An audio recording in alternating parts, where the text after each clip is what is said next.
नमस्कार, आदाब। Crime petrol सतर्क के 30 दिन 30 यूनिक केसेस की श्रृंखला में मैं अनूप सोनी आप सबका स्वागत करता हूं। जहां औरतों के लिए मर्यादा और संस्कृति के नाम पर जो सीमा रेखा तय की गई है, अगर कोई औरत उसे पार करने की हिम्मत करे तो ये हमारे पुरुष प्रधान समाज के लोग इंसानियत और क्रूरता की हदें लांघना अपना फर्ज समझते हैं। इस समस्या पर गहराई से रोशनी डालेंगे हमारे आज के मेहमान शम्स ताहिर खान।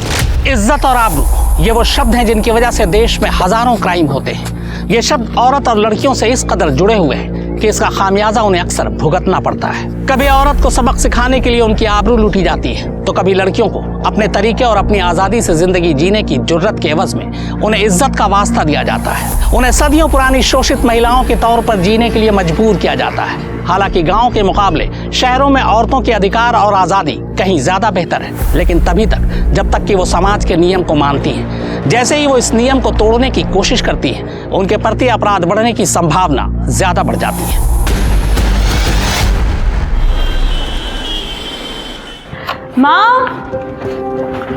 माँ मेरा टिफिन रेडी है। हाँ बेटा रेडी है, पहले नाश्ता तो कर लो। नहीं माँ, मैं ऑफिस के लिए बहुत लेट हो रही हूँ, आप बस मेरा टिफिन दे दो, मैं निकलती हूँ। अच्छा अभी लाई। बेटा थोड़ा सा तो खा लेती। नहीं माँ, बहुत लेट हो चुकी हूँ। 2 टिफिन? एक रोटी तो खाई नहीं जाती जया तुमसे, फिर ये 2 टिफिन किसके लिए? भाभी वो क्या है ना कि हम लोग ऑफिस में साथ में लंच करते हैं, तो कहीं कम पड़ जाए इसीलिए। तुम्हें तो फ्री में खिलाते ही हैं, अब तुम्हारे स्टाफ को भी फ्री में खिलाएं। बहू जरा संभाल के बात करो।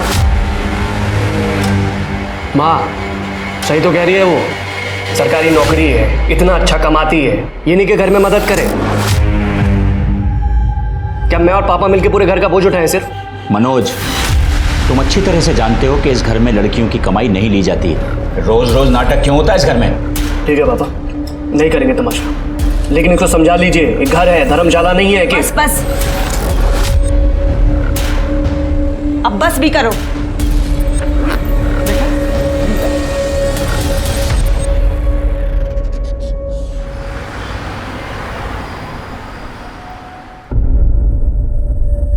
थैंक यू यार, तुम रोज रोज मेरे लिए लंच लेके आती हो।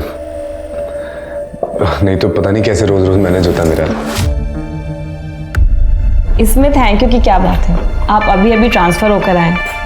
अब इतनी जल्दी घर से खाना मैनेज करना इतना आसान थोड़ी है, तो फिर आप तीनों टाइम बाहर से खाना मैनेज करेंगे? चलेगा आपको? चलेगा, लेकिन तुम मेरी वजह से परेशान हो, ये नहीं चलेगा।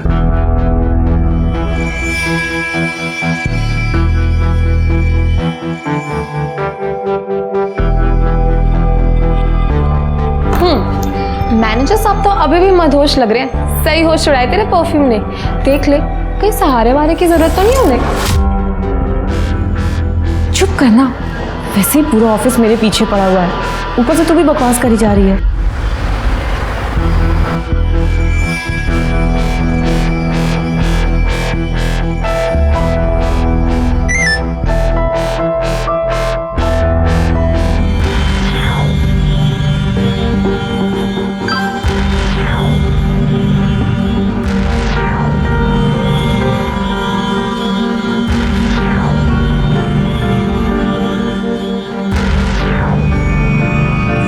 अरे जया, तू कहाँ जा रही है? अभी तो 1:30 भी नहीं बजा।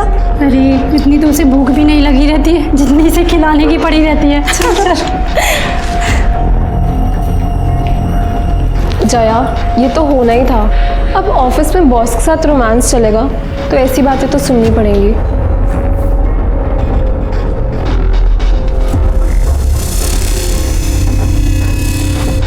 अब नंदू जी, ये टिफिन आप प्रवीण सर को दे देंगे?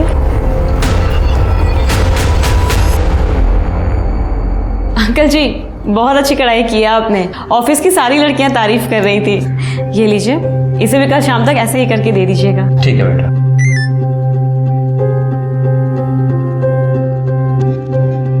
और हरीश, कैसी चल रही है पढ़ाई? ठीक चल रही है दीदी।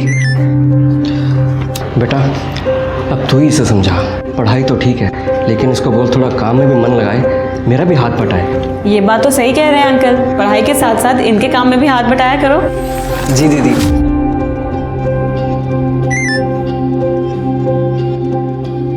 अच्छा अंकल, अब मैं चलती हूँ, इसे कल शाम तक दे दीजिएगा। ठीक है बेटा।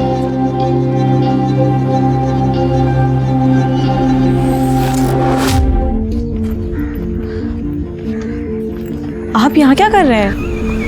टिफिन देने आओ तुम्हारा। आपने अभी तक खाना नहीं खाया? तुमने खाया? क्यों? मैं नहीं चाहती हूँ कि मेरी और आपकी कोई बदनामी हो। अरे हमारी कोई बदनामी नहीं कर सकता है, पता है क्यों?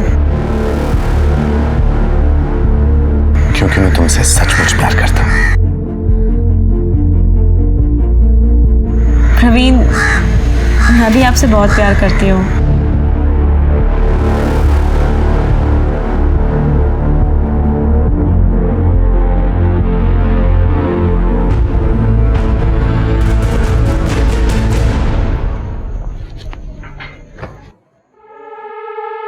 जया, तुम्हारा ऑफिस 5 बजे खत्म होता है, 7 बज रहे हैं इस समय।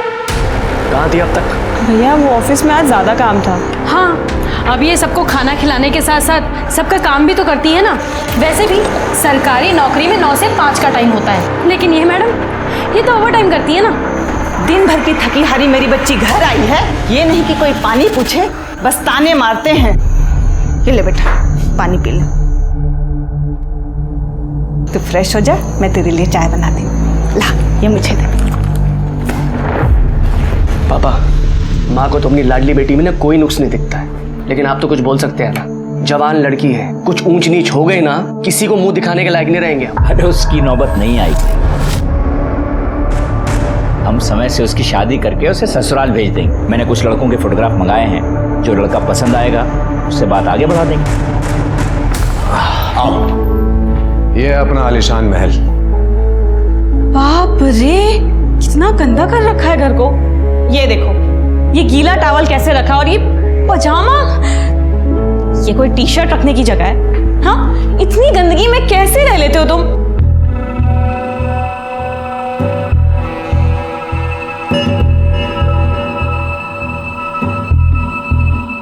देखो, शादी से पहले ये सब नहीं। हम दोनों एक दूसरे से प्यार करते हैं, और प्यार दुनिया की सबसे प्यार चीज होती है। और जल्दी हमारी शादी तो हो ही जाएगी, उसके बाद तो ये सब होना ही है ना। क्या तुम्हें मुझ पर यकीन नहीं है?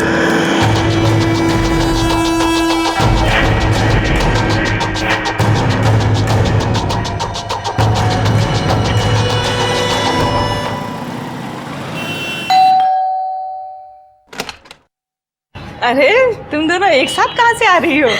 ये तो मुझे यहाँ गेट पर ही मिली।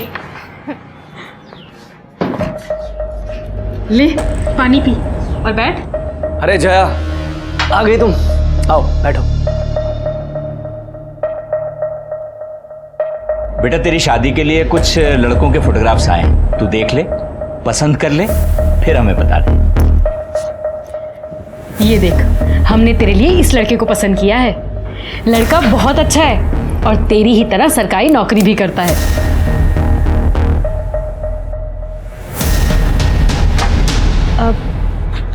पापा, वो मैं आपको बताने ही वाली थी। हाँ बोल ना।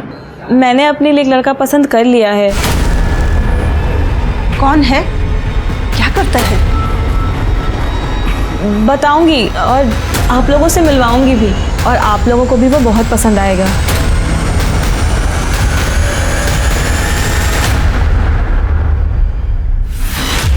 शर्म नहीं आती तुझे?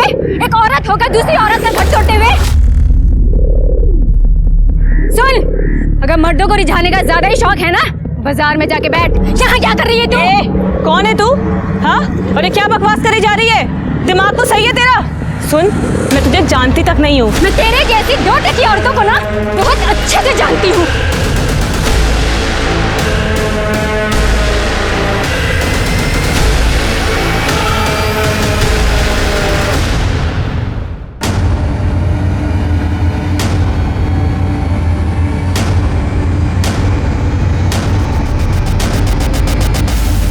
ऐसा कुछ भी नहीं है जैसा आप लोग सोच रहे तू हैं। बता दे कैसा है, क्यों ये औरत तेरे साथ हाथापाई कर रही है और किस बात का इल्जाम लगा रही है तुझ पे?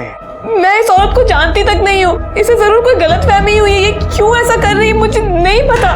झूठ मत बोल, सब पता है तुझे। हर जगह हमारी नाक कटवा चुकी है, तू हो रही है हमारी। भाभी, मम्मी की कसम मैं झूठ नहीं बोल रही हूँ, मैं जानती तक नहीं हूँ इस औरत को। भाभी आपको पता है ना दीदी झूठ नहीं बोलती, ऐसा कुछ होता तो पहले ही बता देती। वायरल वीडियो ये किसी खतरनाक हथियार से कम नहीं है। आखिर इस वायरल वीडियो का सच क्या है? ये औरत कौन है जो जया को गालियां दे रही है, उस पर हमले कर रही है? कहीं इस औरत ने जया को कोई और लड़की तो नहीं समझ लिया और उसके साथ गाली गलौज करने लगी, या फिर जया की जिंदगी के साथ उसका कोई रिश्ता है? मुझे तो समझ में नहीं आ रहा कि मैं किस पे यकीन करूं और किस पे नहीं। अरे जया, ये वीडियो वायरल हो चुका है और तुम कह रही हो कि तुम उस औरत को जानती नहीं हो। ऐसा कैसे हो सकता है? ये क्या कर रहे हो तुम? बैग क्यों पैक कर रहे हो? कहाँ जा रहे हो? जयपुर जा रहा हूँ माँ से मिलने, मंडे को आऊंगा। इस वक्त जब मुझे तुम्हारी सबसे ज्यादा जरूरत है तुम मुझे ऐसे छोड़ के जा रहे हो। देखो, मैं तुमसे यही कह रही हूँ कि एक बार पापा से चल के मिल लो। उन्होंने मुझे संडे को लास्ट चांस दिया है, अगर तुम उनसे नहीं मिले तो वो मेरी शादी किसी और से करवा देंगे। अच्छा है, अपने पिताजी की पसंद के लड़के से शादी कर लो, क्योंकि अगर ये हाथ से निकल गया ना, कोई लड़का तुमसे दोस्ती तक नहीं करेगा।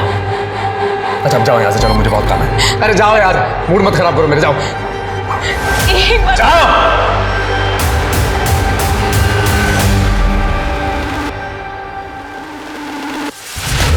ये देखिए, ये आदमी किस बेरहमी से इस औरत को पीट रहा है। ये सीसीटीवी फुटेज जो आजकल चारों तरफ वायरल हो रहा है, इसे देखकर साफ अंदाजा लगाया जा सकता है कि औरतें आजकल खुद अपने घरों में कितनी महफूज हैं। इस शख्स के चेहरे को गौर से देखिए, इस पे हैवानियत और दरिंदगी साफ नजर आ रही है। हैरानी की बात ये है कि आदमी इस औरत का पति है। अब कोई कैसे यकीन करेगा कि उसने इसके साथ 7 फेरे लिए? तेरा बॉस है ना ये सुरक्षा और प्रवीण आहूजा, देने की देख कितनी बेरहमी से मार रहा है अपनी बीवी को। आपको याद होगा कुछ दिन पहले ही ये वीडियो वायरल हुआ था, जिसमें शालिनी आहूजा इस लड़की को पीट रही थी और कह रही थी कि उसने इसके पति को चुराने की कोशिश की है। मतलब शालिनी को प्रवीण और उस लड़की के अफेयर का पता चल गया और उसने इसी गुस्से में जयपुर से दिल्ली आकर उस लड़की को मारा और वीडियो वायरल हो गया। ये वीडियो प्रवीण ने भी देखा। प्रवीण वीडियो देखकर गुस्से में जयपुर गया और सबक सिखाने के लिए अपनी पत्नी को जानवरों की तरह मारा। पर सवाल ये है कि वो लड़की जिसकी वजह से ये बवाल खड़ा हुआ, जिसने एक शादीशुदा आदमी से अफेयर चलाया और बसी बसाई गृहस्थी उजाड़ने की कोशिश की, उसे अपने किए पर जरा भी शर्म आई या नहीं? उसकी परवरिश कैसी होगी? कौन होंगे उन? देख लिया, कितनी बार मैंने आपको समझाया था चीजों को संभाल लो, उस पर लगाम लगाओ, पर नहीं, हमारी लाडली बेटी है, अब भुगतो इसको। बड़ी तड़ी में रहती थी कि पूरी दुनिया में बस एक यही औरत हो जो नौकरी कर रही है। अब मैं अपने मायके में क्या मुंह दिखाऊंगी? इस लड़की की वजह से हम समाज में मुंह दिखाने लायक नहीं रहे।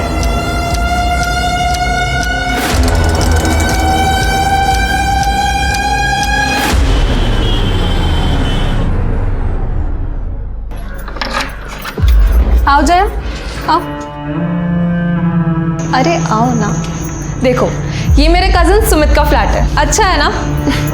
खाली पड़ा था और जब मैंने उसे तेरे बारे में बताया तो उसने कहा तुझे जब तक यहाँ रहना ना तू रह सकती है।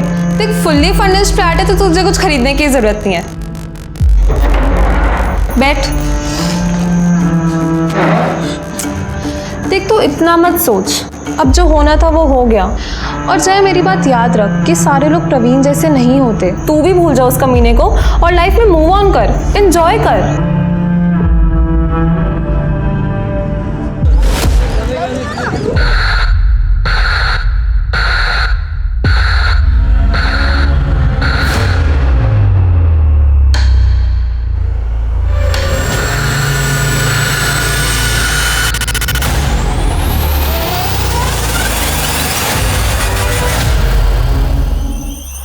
सर, इसका नाम जया पांडे है और ये 2 दिन से गायब है। ये वही लड़की है ना जिसका वीडियो वायरल हुआ था? यस सर, और इस वीडियो की वजह से इस बेचारी को बहुत कुछ झेलना पड़ा। सर, जहाँ जाती थी लोग इसका मजाक उड़ाते थे, ताने देते थे। और सर, सबसे बुरी बात ये कि इसके घर वालों ने इसको अपने घर से बाहर निकाल दिया। बड़ी मुश्किल से मैंने अपने कजन के खाली फ्लैट में इसको शिफ्ट करवाया था और इसे समझाया भी था कि दूर रहे इस कमीने प्रवीण से, पर इसने मेरी बात नहीं सुनी सर और जयपुर चली गई उससे मिलने।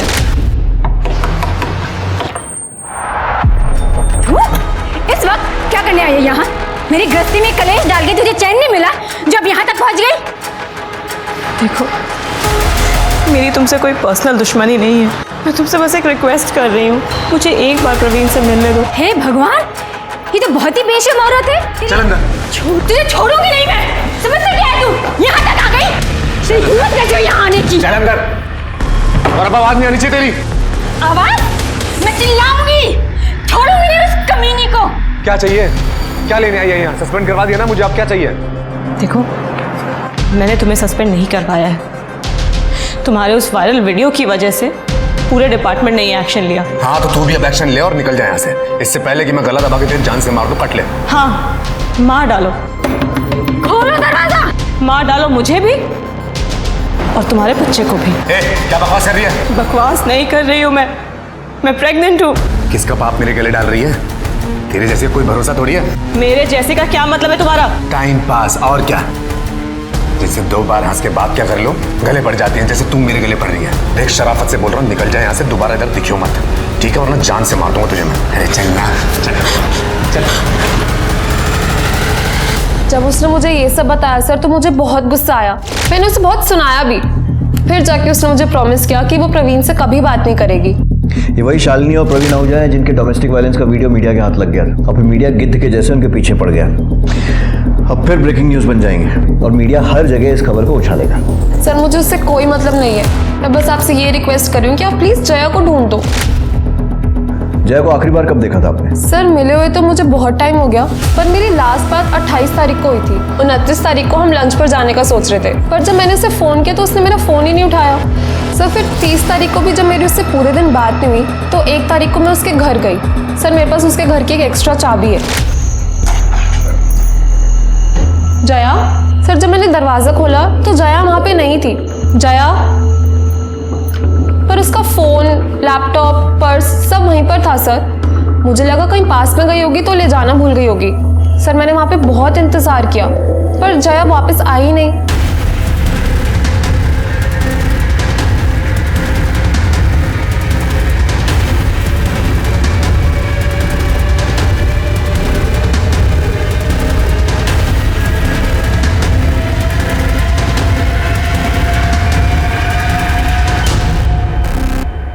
राजीव सर, फोर्स एंट्री या फिर स्ट्रगल का तो कोई निशान नहीं दिख रहा। देखो अच्छे से, कुछ और मिलता है।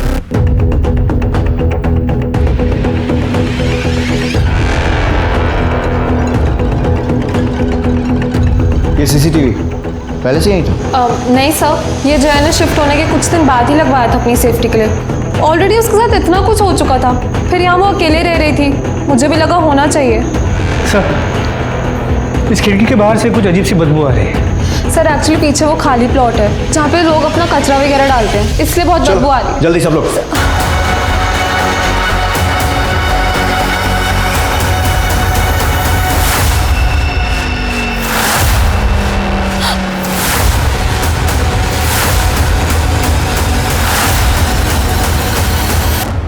सर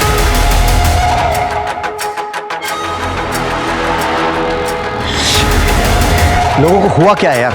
इंसानियत बची नहीं है, हैवान हो गए साले। मतलब लड़की को पेट काट के मारा और फीटस भी निकाल दिया। देखो आसपास कुछ मिलता है तो।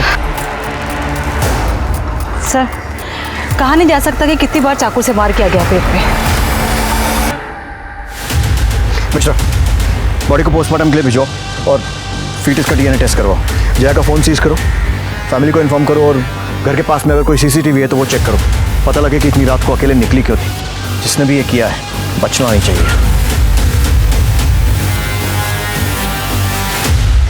यह औरत जिसकी पहचान जया पांडे के तौर पर हुई है, कहीं बिन ब्याही मां बनने की सजा तो उसे नहीं मिली, या फिर बिना शादी के मां बनने की जो समाज का नियम और कानून उसने तोड़ा है, ये उसका नतीजा तो नहीं।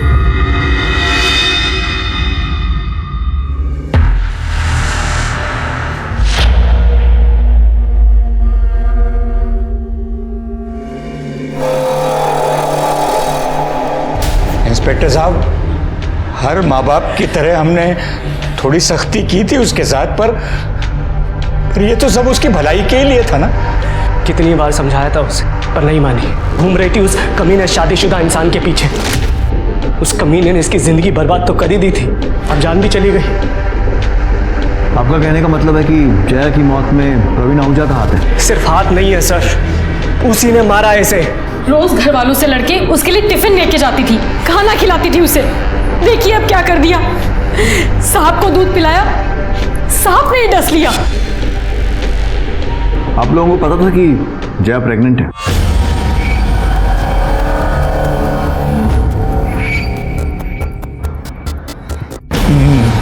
नहीं इंस्पेक्टर साहब। ठीक है, फिलहाल आप लोग जा सकते हैं, लेकिन अगर कुछ भी याद आता है, ऐसी कोई भी बात जो इस इन्वेस्टिगेशन में हेल्प कर सके, तो हमें इन्फॉर्म कीजिएगा। और क्या बताना रह गया इंस्पेक्टर साहब, बोल तो रहे हम लोग। वो कमीना है ना प्रवीण, हड्डियां तोड़िए आप उसकी, खुद ब खुद सब उगल देगा वो। मैं हाथ जोड़ता हूँ आपके सामने, छोड़ना मत उसको। जब तक मेरी बेटी जिंदा थी तो बदनाम कर दिया उसे, और उससे मन नहीं भरा तो मार दिया मेरी बच्ची को। मैंने तो पहले ही कहा था इस पे भी नजर रखो। जो कसर उसने छोड़ दी है ना, कहीं ये वो पूरी ना कर दे। देखा नहीं था जब पुलिस वालों के सामने रो रही थी तो वो लोग हमें कैसे देख रहे थे? वो तो नाक कटवा के गई है, ये तो पूरे परिवार को जेल भिजवा के मानेगी।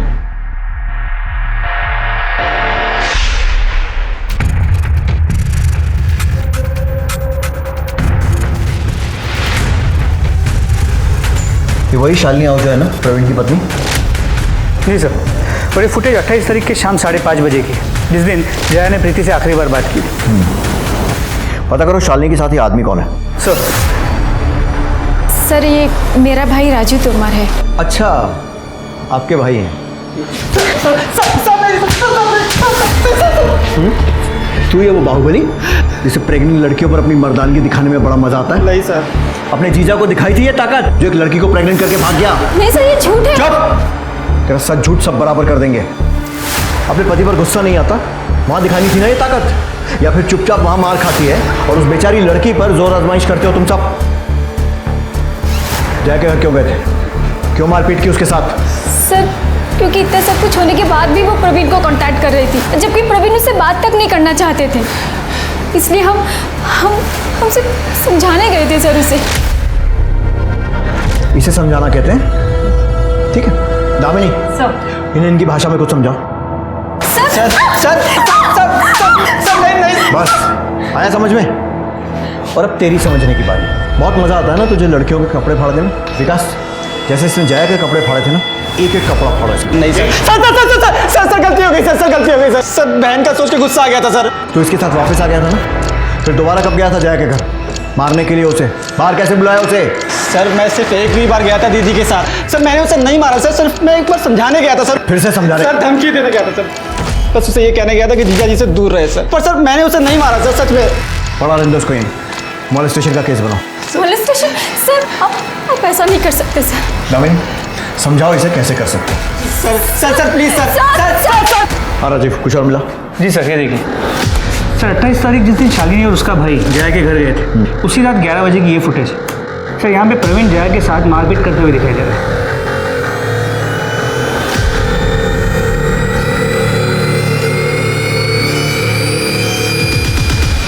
साले फ्रॉड, सस्पेंड होकर चैन नहीं पड़ा जो मर्डर करके जेल जाने की तैयारी कर रहा है। पहले उस लड़की को फंसाया, फिर उसको प्रेग्नेंट किया और फिर उसका मर्डर कर दिया, और उसको तो मारा ही, उसका पेट चीरकर उस बच्चे को भी मार दिया। अरे सर, जैसा आप बोल रहे हैं मैंने वैसा कुछ नहीं किया है। क्यों गया था उसके घर? क्योंकि उसने मेरा जीना हराम कर दिया था ये बोल बोल के वो प्रेग्नेंट है और उसके पेट में जो बच्चा है वो मेरा है, जबकि ऐसा पॉसिबल ही नहीं है सर।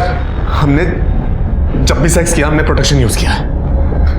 पता नहीं किसका पाप मेरे गले बांध रही थी, और तूने उसके पेट पर लात मार के उस पाप को मिटा दिया। मैं सच बोल रहा हूं, आप मेरा यकीन क्यों नहीं कर रहे हैं? मैंने कुछ नहीं किया है।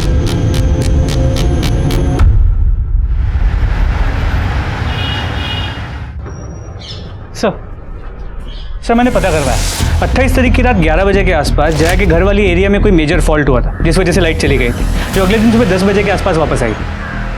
मतलब सीसीटीवी लाइट जाने के कारण बंद हुआ था। मलिक, हमारे पास और कोई तरीका नहीं अब ये पता करने का कि प्रवीण के जया के पेट में लात मारने के बाद क्या हुआ, क्योंकि उसके हिसाब से तो वो अपने घर चला गया था और सुबह तक वहीं था। लाइट आने के बाद के सीसीटीवी में कुछ मिला? नहीं सर, 29 तारीख को सुबह लाइट आने के बाद से जया के घर पे कोई नहीं आया था, घर खाली ही था। 1 अक्टूबर की सुबह 11 बजे के आसपास प्रीति वहाँ आई थी, शायद जया को ढूंढते हुए, और उसके बाद कुछ देर बाद वहाँ से वो चली गई। मतलब जया 28 तारीख की रात को और 29 तारीख की सुबह 11 बजे के बीच में ही अपने घर से निकली थी। सर ये देखिए सर, यही फुटेज शालिनी उसके भाई और प्रवीण के आने से पहले दोपहर 3 बजे की है। सर इसमें जया के चेहरे पर मारपीट के निशान है। इसका मतलब कोई और भी है जो जया के साथ मारपीट करता था। प्रीति ने बताया था कि जया की फैमिली भी उसके साथ मिसबिहेव करती थी। कहीं ऐसा तो नहीं है कि उसके खुद के माँ बाप के घर में ये सब हुआ? जी सर, मैंने मॉर्ग में भी नोटिस तो किया था। जया की माँ ने जया का चेहरा देखने के बाद इमीडिएटली मनोज का चेहरा देखा था, एज इफ मनोज ने उसे मारा। हेलो सर, मैं मानसी पांडे बोल रही हूँ, जया पांडे की छोटी बहन। सर मुझे आपको कुछ बताना है। सर मैं पुलिस स्टेशन नहीं आ सकती। सर हम कहीं बाहर मिल सकते हैं क्या? ठीक है।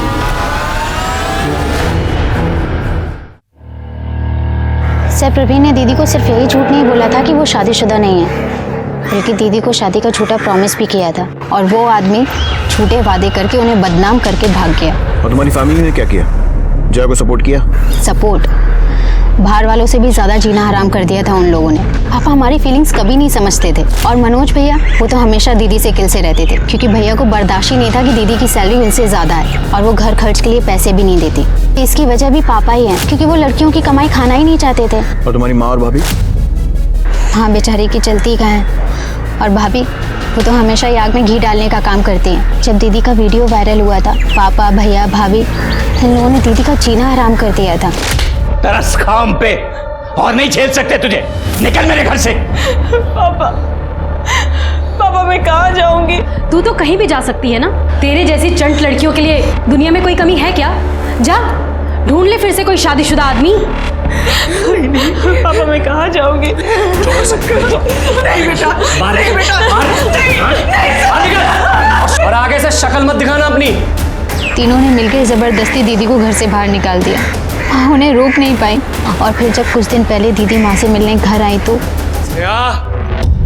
पानी देना।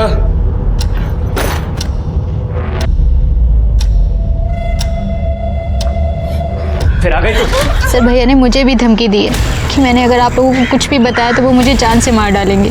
मुझे तो लगता है दीदी के मर्डर में मेरी फैमिली का हाथ है। उन्होंने ही जया दीदी को मारा है। जया की किसी लड़के से बात पक्की हुई थी ना?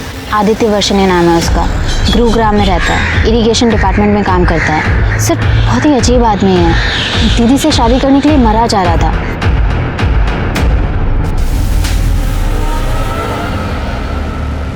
सर मुझे अब भी यकीन नहीं हो रहा कि जया इस दुनिया में नहीं है, और उसके साथ जो भी हो ना सर, सिर्फ उसमें उसका इतना कसूर है कि उसने उस कमीने प्रवीण से प्यार किया। सर बहुत इनोसेंट थी सर वो। और तू कैसा है? सिर्फ अच्छा ही है या इनोसेंट भी है? क्योंकि आजकल के ज़माने में तेरे जैसे लड़के मिलना बहुत मुश्किल है, जो सब जानते हुए भी शादी करने के लिए तैयार हो गए। सर मैं वैसा इंसान नहीं हूँ कि किसी को दूसरा चांस ना दूँ अगर उससे कुछ गलती हो जाए, और यहाँ पे तो जया की गलती भी नहीं थी ना सर। 28 सितंबर की शाम से 30 सितंबर की सुबह तक कहाँ था? मैं गुरुग्राम में था सर, अपने घर पे। प्रूफ दे सकता है? प्रूफ कहाँ से लाऊं सर? मुझे पता थोड़ा था प्रूफ देना पड़ेगा। पता होता तो मैं रखता किसी को अपने साथ प्रूफ के लिए। इनोसेंट होने के साथ साथ स्मार्ट भी है। किसी पर शक है जो जया के साथ ऐसा कर सकता है? शक नहीं सर, मुझे पूरा यकीन है प्रवीण आहूजा पे। उसने उसको यूज किया और फिर पीछा छुड़ाने के लिए उसका मर्डर कर दिया। तू भी तो हो सकता है। प्रवीण से पीछा छुड़ाना पड़ रहा था क्योंकि जया उसके प्यार में पागल थी, और तू भी जया के प्यार में पागल था, और तेरे से ये बात बर्दाश्त नहीं हुई कि जया तुझे छोड़कर प्रवीण के पास जा रही थी, तो तूने उसे मार दिया, है ना? नहीं सर मैं उसके साथ ज़बरदस्ती नहीं करना चाहता था, उसकी मर्जी के साथ उससे शादी करना चाहता था, और मुझे किसी बात की जल्दी नहीं थी। मैं वेट करने के लिए भी तैयार था। मुझे लगा था कि एक ना एक दिन उसको मेरे प्यार की अहमियत समझ आएगी और वो खुद मेरे पास चल के आ जाएगी। Thank you sir. राजीव, जल्द से जल्द इस महान आशिक के सारे कॉल रिकॉर्ड्स और मोबाइल लोकेशन से निकलवाओ। सर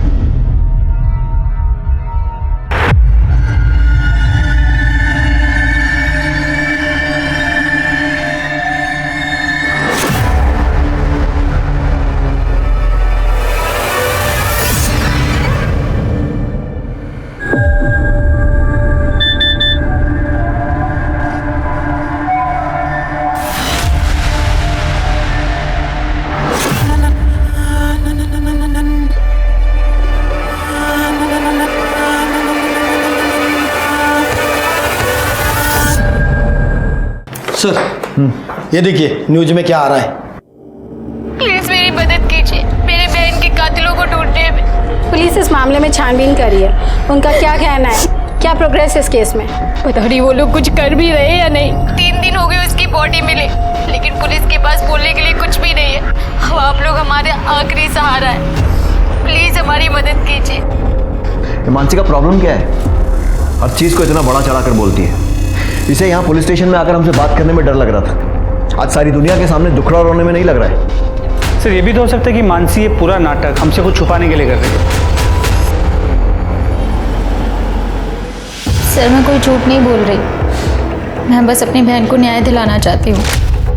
हम भी वही चाहते हैं। बस एक बात समझ में नहीं आ रही कि जिस फैमिली पर तुम्हें अपनी बहन के मर्डर का शक था, अचानक उनके साथ मिलकर हम पर इल्जाम क्यों लगा रही हो? वो सर मम्मी को पता चल गया था कि मैं आपसे मिली थी। बेटा मैं जानती हूँ कि तेरे पापा और मनोज ने जया के साथ सही नहीं किया है, लेकिन ये भी तो गलत है कि तू उन्हें उसका कातिल समझ रही है। मैं तो बस दीदी को इंसाफ दिलवाना चाहती हूँ बस। वो तो हम सब भी चाहते हैं बेटा, तू बोल तो सही हमें क्या करना है, हम खड़े हैं तेरे पीछे। और फैमिली का सपोर्ट मिला तो तुम्हें लगा क्यों ना हीरोइन बना जाए, और इसीलिए तुम मीडिया के पास पहुंच गई, जो पहले से ही तुम्हारे दरवाजे के बाहर मौजूद था। अभी जाने दे रहा हूँ, लेकिन अगली बार अपने फायदे के लिए पुलिस पर इल्जाम लगाने से पहले एक बार सोच जरूर लेना।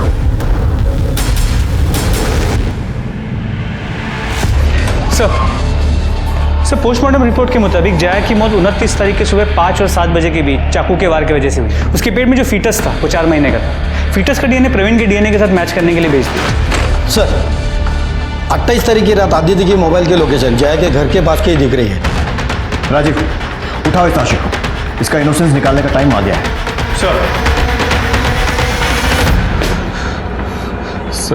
सर जया से मेरी एंगेजमेंट टूट चुकी थी सर। वो किसी भी तरह से परवीन से शादी करना चाहती थी। वो अपने बायोलॉजिकल फादर के साथ अपने बच्चे को बड़ा होते देखना चाहती थी सर। और फिर भी तो उसके पीछे पड़ा हुआ था। बड़ा महान प्यार था तेरा। सर मैं उससे सच्चा प्यार करता था सर। मुझे पता चला जब उसने मेरा फ़ोन उठाना बंद कर दिया, उसने मुझसे मिलना बंद कर दिया, तब मैं खुद उसके घर गया उसको समझाने के लिए, उससे बात करने के लिए। कितने बजे गया था सर? वो कितने बजे गया था? 11 साढ़े 11 बजे के आसपास गया था सर। जब गया था तो वो सोने जा रही थी तभी, और फिर लाइट चली गई तो उसका मूड बहुत ख़राब हो गया था सर। वो मुझसे बात करने के लिए तैयार नहीं थी। उसके चेहरे पे, उसके बदन पे, हर जगह पे चोट के निशान थे सर। मैंने उसे रिक्वेस्ट किया कि वो मेरे साथ रेस्टोरेंट चले डिनर के लिए। अब तेरे साहू ने इतनी रात को रेस्टोरेंट खोल के रखा था तेरे लिए? सर वो रेस्टोरेंट नहीं है सर, वो स्नैक्स कॉर्नर की दुकान है सर। उसके घर के पास खुला रहता है वो दुकान।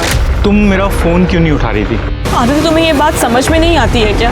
मैं तुमसे नहीं, मैं प्रवीण से प्यार करती हूँ। उसने तुम्हारा ये हाल किया, उसके बाद भी तुम ये बात मुझे कह रही हो? हाँ, क्योंकि वो मेरे होने वाले बच्चे का बाप है। और तुमको नहीं लगता कि मैं ज़्यादा अच्छा ऑप्शन हूँ तुम्हारे इस होने वाले बच्चे के लिए? क्योंकि मैं एटलीस्ट इंसान को इंसान तो समझता हूँ, तो तुम्हारे बच्चे को तुम अपना बच्चा समझ के उससे प्यार करूँगा। मैं सच कह रहा हूँ, मैं तुमसे बहुत प्यार करता हूँ। मैं सच में, मैं कुछ भी करूँगा तुम्हारे लिए। प्लीज़ सोच क्या रही हो? मेरी बात सुन तो लो, मान लो मेरी बात। क्या जवाब दिया उसने? जवाब तो कुछ नहीं दिया सर, पर मैं खुश था सर। एटलीस्ट उसने मुझे मना नहीं किया था सर। उसके बाद मैंने उसको घर छोड़ा और मैं अपने घर चला गया। तो उसको ऐसी हालत में अकेला छोड़कर घर चला गया? मैं जाना नहीं चाहता था, उसने ही मुझे बोला। सर ये देखिए इसके फ़ोन में क्या मिला है।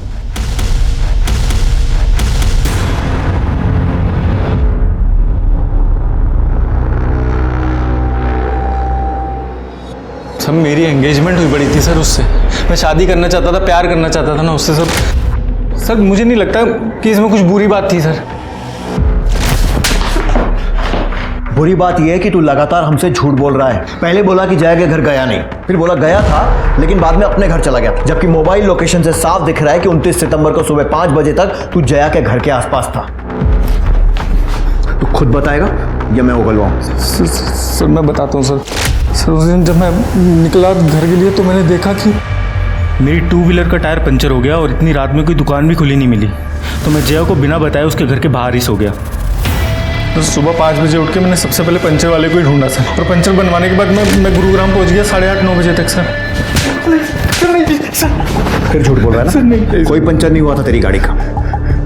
तू जया के साथ उसके घर की तरफ गया, वहां पर तूने पंचर होने का बहाना किया और फिर जया के साथ रुक गया और फिर उसके साथ जबरदस्ती की और वो सब करने की कोशिश की जैसा तू दिन रात फील करता था।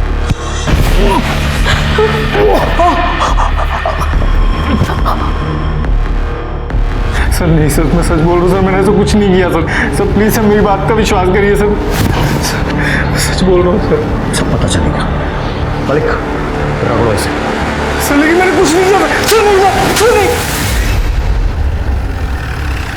सर, नहीं। सर कुछ देर पहले मानसी पुलिस स्टेशन आई थी। उसका कहना है कि उसे कोई धमकियां दे रहा है और उसका पीछा करता है। जिस नंबर से धमकियों भरे मैसेजेस आ रहे थे, हमने उसकी छानबीन शुरू कर दी है।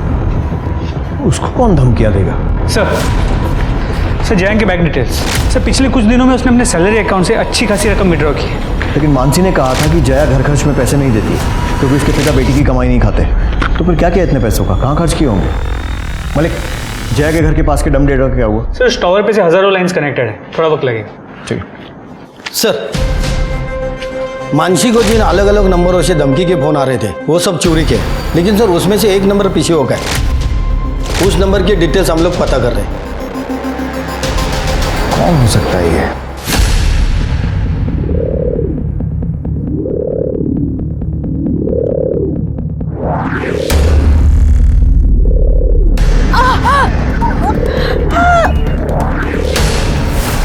तूने मानसी को मारने की कोशिश की और पूरे मार्केट ने देखा इसे हमला करते हुए, और आप लोग इसे बचाने की कोशिश कर रहे हैं। मैंने ही इसे मानसी के साथ भेजा था उसका ध्यान रखने के लिए, क्योंकि उसे जान से मारने की धमकी मिल रही थी। आपकी झूठी इज्जत और अपनी सनक में इसने आपकी एक बेटी के साथ इतना बुरा सलूक किया, लेकिन फिर भी आपको इसी की पड़ी हुई है। बेटियों के लिए हमदर्दी नहीं है आपके दिल में? सर मानसी को मैंने नहीं मारा है, मैं पास की दुकान पे खड़ा था जब मानसी सब्जी खरीद रही थी। मानसी, मैंने देखा एक बंदा आया, उसने मानसी को चाकू मारा। मलिक 70s की फिल्मों का प्लॉट नहीं लग रहा है ये। हर दूसरी फिल्म में बेचारा हीरो ऐसे ही फंसता था ना।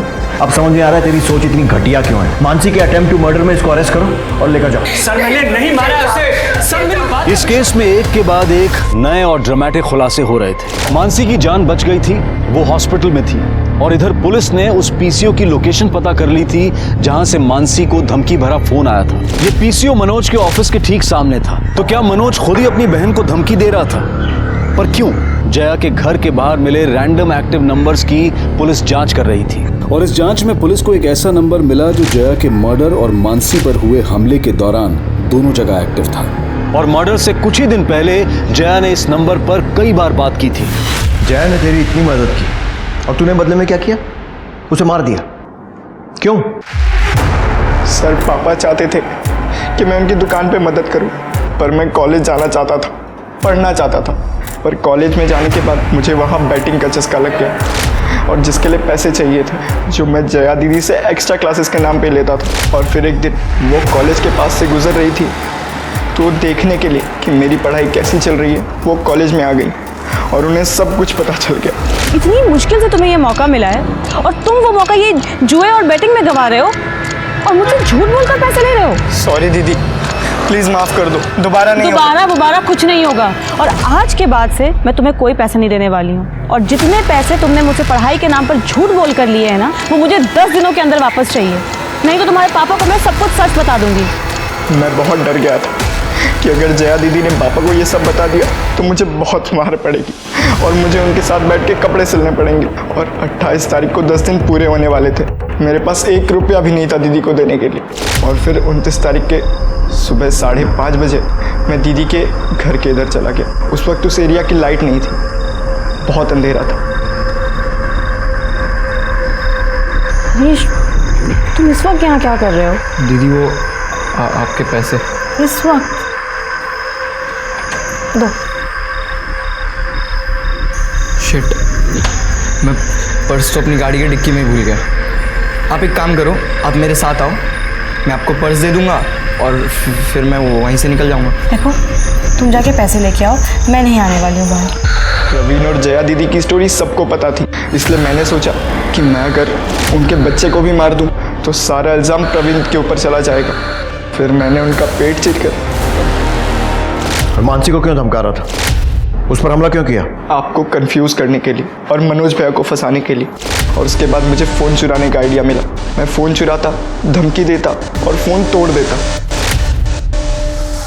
मुझे पता था कि मनोज भैया भी आपके शक के लिस्ट में है, इसलिए जब वो मानसी के साथ मार्केट में थे, इसलिए मैंने जानबूझकर उस पर अटैक किया। बेटा, तेरा बाप कितने झापड़ मारता तेरे को अगर उसको पता चल जाता? 10, 12, 15?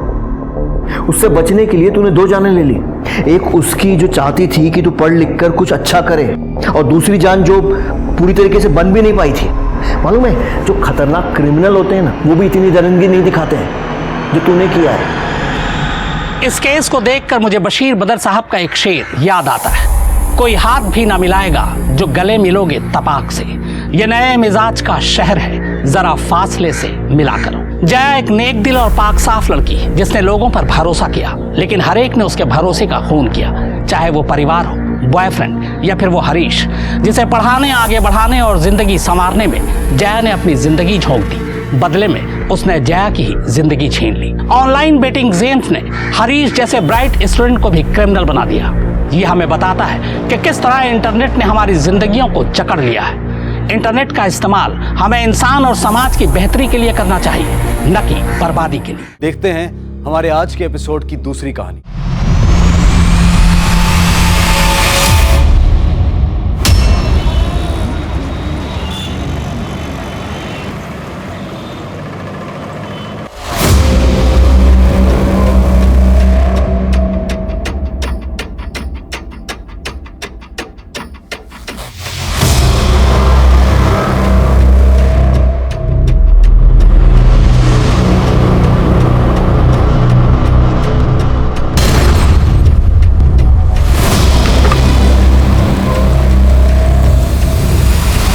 हेलो जयंत, मैं शबनम बोल रही हूँ। मुझसे अब और इंतजार नहीं होता। लेकिन शबनम, अब मुझे कुछ नहीं सुनना। अगर तुमने मेरी बात नहीं मानी तो मैं खुद को मार लूंगी। हाँ तो ठीक है, फिर तुम्हें मरना होगा शबनम। क्या तुम? हाँ शबनम, इस मौत में ही अब हमारी जिंदगी छिपी हुई है।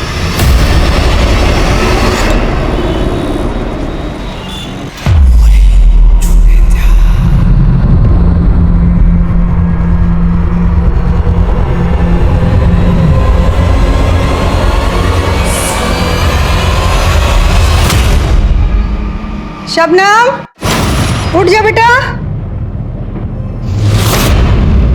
कहाँ गई?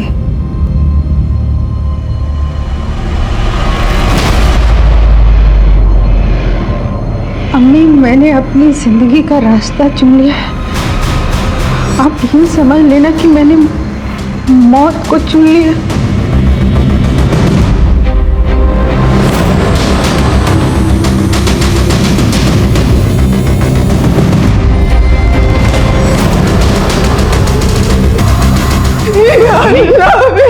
अम्मी, अम्मी क्या हुआ?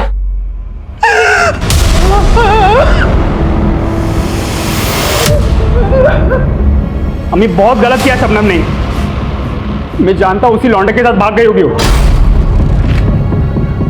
लेकिन अब ना वो लड़का बचेगा ना ही शबनम। बेटा, बेटा तुझे खुदा का वास्ता है, तू ऐसा कुछ नहीं करेगा। तू शबनम को ढूंढ के ला दे, बस मैं समझाऊंगी उसे। अम्मी, उसने खत में लिखा है कि सोच लो मैं तुम्हारे लिए मर गई तो सोच लो, लेकिन मौत उसको मैं ही दूंगा। तैयब, तुझे खुदा का वास्ता है Tayyab.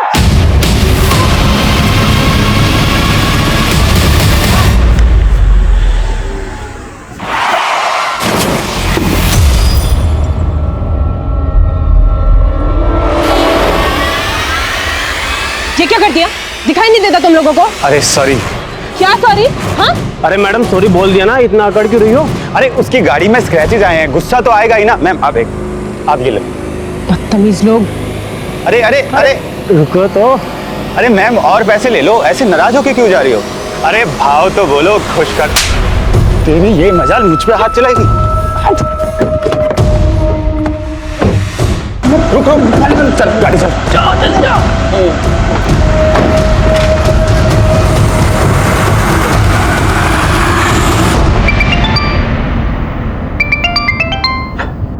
Sorry ma'am. It's okay, तुम कॉल ले लो। Thank you. हेलो नीति, मैं तुम्हें 5 मिनट में कॉल बैक करता हूँ। ओके?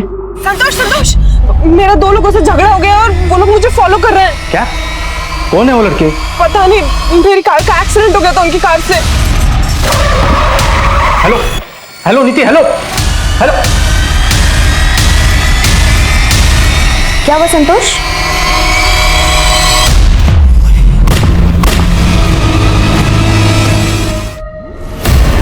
कौन थे वो दो लड़के जो आपकी बीवी की गाड़ी को फॉलो कर रहे थे? सर मेरी ज्यादा बात नहीं हो पाई, लेकिन उन लड़कों की कार से ही नीति की कार का एक्सीडेंट हुआ था। ये क्या कर दिया? दिखाई नहीं देता तुम लोगों को? उसके बाद अचानक फोन कट हो गया और पिछले 7 घंटों से उसका फोन स्विच ऑफ आ रहा है। मैंने राजपुर रोड जाकर ढूंढा लेकिन कुछ पता नहीं चला सर। तो आपकी बीवी राजपुर रोड पे थी? पता नहीं सर, लेकिन जिस टाइम पर उसने फोन किया था ना, वो रोज उसी टाइम पर स्पोर्ट्स एकेडमी से राजपुर रोड वाले रूट से घर आती है। आप प्लीज ढूंढिए उसे सर, प्लीज। देखिए हम पता लगाते हैं, आप अपनी बीवी की एक तस्वीर और गाड़ी का नंबर हमें बताइए। सर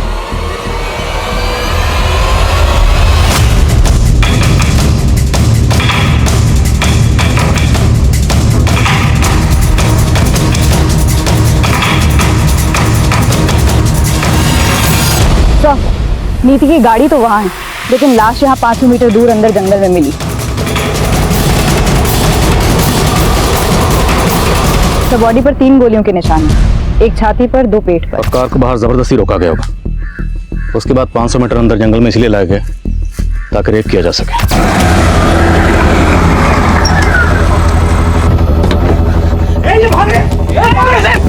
बॉडी पे खरोंच के निशान भी हैं। तो मामला लूट का हो सकता है।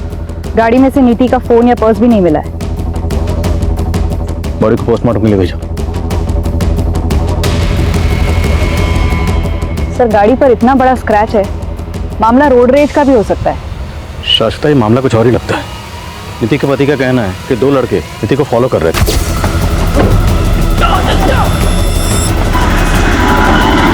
और गाड़ी की हालत देखकर लगता है कि गाड़ी से ऐसा कुछ नहीं चुराया गया, लेकिन बॉडी से ज्वेलरी जरूर खींची गई है।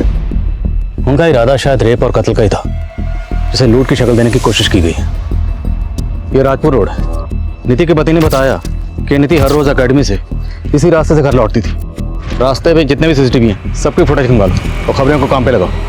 कहीं कोई गिरोह तो नहीं पनप रहा जो इस तरह की वारदात को अंजाम दे रहा। नीति!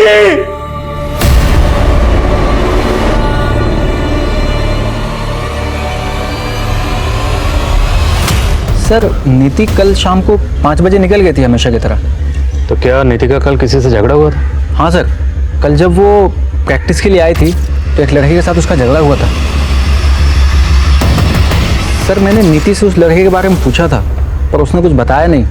बट आई थिंक सर वो लड़का काफ़ी टाइम से उसे स्टॉक कर रहा था।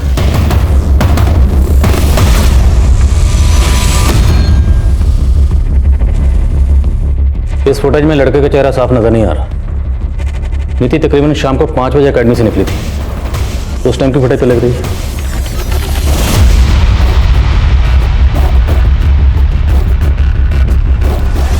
सर यहाँ तो नीति अकेली दिखाई दे रही है, वो लड़का तो दिखाई नहीं दे रहा इस फुटेज में। हो सकता है उस लड़के को नीति का रूट पहले से मालूम हो। पता करो वो लड़का कौन है। मैंने तुम्हारे लिए अपनी पूरी फैमिली छोड़ दी और तुम मुझे कह रहे हो कि तुम शादी नहीं करना चाहते। जब तुम्हें मुझसे शादी ही नहीं करनी थी तो तुम मुझे यहाँ लाए ही क्यों? बोलो रेहान, बोलो। And cut it. Good shot, very nice performance. Guys next shot break की बात करते हैं। It's a break. गरिमा बहुत अच्छा कर रही हो तुम। इस छोटे से रोल में तुमने जान डाल दी है। सर अब तो आपको लगता है ना कि मैं लीड रोल भी कर सकती हूँ। बिल्कुल, अपने अगले प्रोजेक्ट में करता हूँ कुछ तुम्हारे लिए, लेकिन फिलहाल इस रोल पे फोकस करो। You are doing really good. Thank you so much sir. समझ में नहीं आ रहा ये लड़का कौन हो सकता है। पर नीति के दोस्त मोहित का कहना है कि शायद ये लड़का नीति को स्टॉक करता होगा। क्या नीति ने आपको इस बारे में कभी कुछ बताया था? नहीं सर, लेकिन नीति एक उभरती टेनिस प्लेयर थी। उसके सोशल मीडिया पर कई सारे फॉलोअर्स भी है और पिछले कई दिनों से उसे सोशल मीडिया पर कोई तो गंदे गंदे कमेंट्स कर रहा था, जिसकी वजह से वो काफी परेशान थी। नीति क्या हुआ? सर एक बार उसे सोशल मीडिया पर रेप की धमकी भी मिली थी। रेप थ्रेट्स दे रहे। वो साइबर बुलिंग का शिकार बन रही थी सर। साइबर बुलिंग के तो ऐसे हमने बहुत से केसेस देखे हैं। और आर यू श्योर कि नीति का कत्ल इस सब से जुड़ा होगा? सर अभी आप बता रहे थे ना कि कोई तो उसको स्टॉक करता होगा। कुछ महीने पहले ही हमारे घर के बाहर नीति के लिए किसी ने फूल भेजे थे।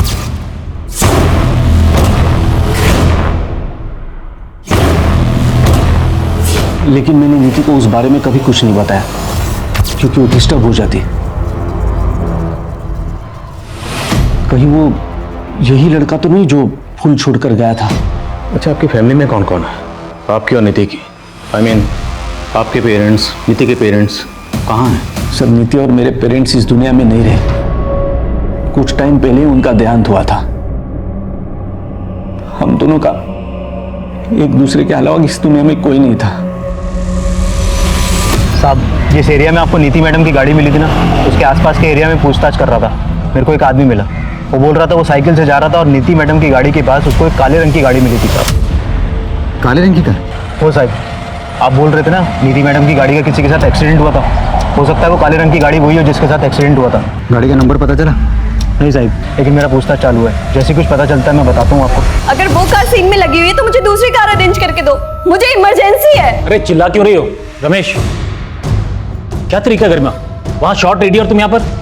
तुम शॉट क्लिक क्यों नहीं आ रही हो? प्रॉब्लम क्या है? सर मैं शूट नहीं कर सकती, मेरे फादर को हार्ट अटैक आया, मुझे जाना होगा सर। ठीक है, तुम चली जाना, लेकिन ये शॉट बीच में छोड़ के जाओगी तो बहुत मुश्किल हो जाएगी, बहुत नुकसान हो जाएगा। एक काम करो, ये सीन कंप्लीट करके चली जाना, बाकी का सीन हम कल शूट करेंगे। सर ना तो मैं अभी रुक सकती हूँ ना मैं कल आ सकती हूँ। आप कुछ दिन के लिए मेरा शूट पोस्टपोन कर दीजिए ना सर, प्लीज, मुझे अभी जाना होगा। Sorry, bye. नीति के सोशल मीडिया अकाउंट्स पर जितने फॉलोअर हैं सबकी लिस्टिंग करो, सबकी डिटेल्स मुझे चाहिए। सर, नीति के बहुत सारे फॉलोअर्स हैं, इन सब की फाइलिंग थोड़ा वक्त लगेगा। तो अगले वक्त नहीं है, डू इट फास्ट। और सबसे पहले जितने फॉलोअर भद्दे और फूड कमेंट करते थे उन पर फोकस करो। हो सकता है वो हुडी टी शर्ट वाला लड़का उन्हीं में से कोई एक हो। Okay sir. Sir, Rajpura road पर एक नारियल पानी वाला बैठता है, उससे पता चला कि उस शाम को लगभग 5:15 बजे नीति का झगड़ा हुआ था 2 लड़कों के साथ में। उस एरिया के सीसीटीवी में सब कुछ कैप्चर हुआ है।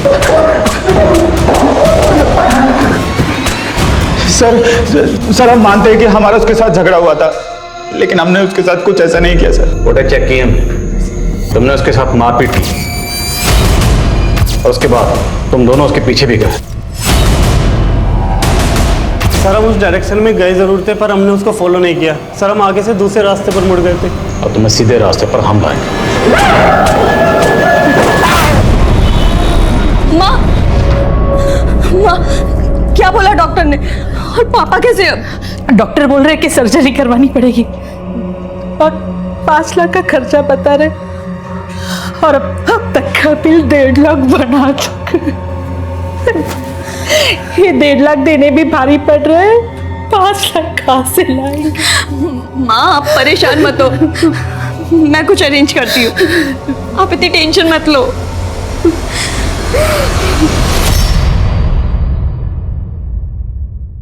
सर, नीति की पोस्टमार्टम रिपोर्ट आ गई है। रेप के कोई साइन नहीं है, मौत की वजह गोली लगना। बॉलिस्टिक रिपोर्ट में लिखा है कि 0.8 mm की पिस्टल से उसे शूट किया गया है। मौत का वक्त शाम 7 बजे। और पिस्टल से इन दोनों लड़कों का कनेक्शन? नहीं सर, हालांकि कल शाम से इन लोगों की कुटाई चल रही है, लेकिन कुछ उगल नहीं रहे हैं। वैसे दोनों लड़के हुडी टी शर्ट वाले लड़के से अलग तो लग रहे हैं। नीति के सोशल मीडिया अकाउंट से क्लियर? नहीं सर, कुछ खास हाथ नहीं लगा है, लेकिन उसके कॉल रिकॉर्ड्स आ गए हैं, स्कैन हो रहे हैं। नीति के हस्बैंड ने बताया कि उनकी शादी 2 साल पहले हुई थी। हो सकता है एंगल गिल्टेड लवर का, शायद नीति का पुराना शिक। पता करो सर।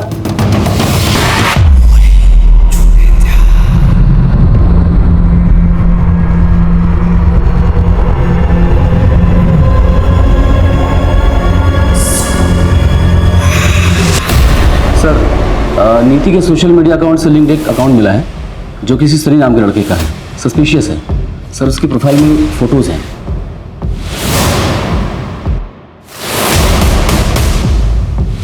सर इस अकाउंट में जितनी इन्फॉर्मेशन है सब फेक है। हम इसका आईपी एड्रेस ट्रेस कर रहे हैं। इन्फॉर्मेशन फेक है तो हो सकता है कि फोटोग्राफ्स भी फेक हो।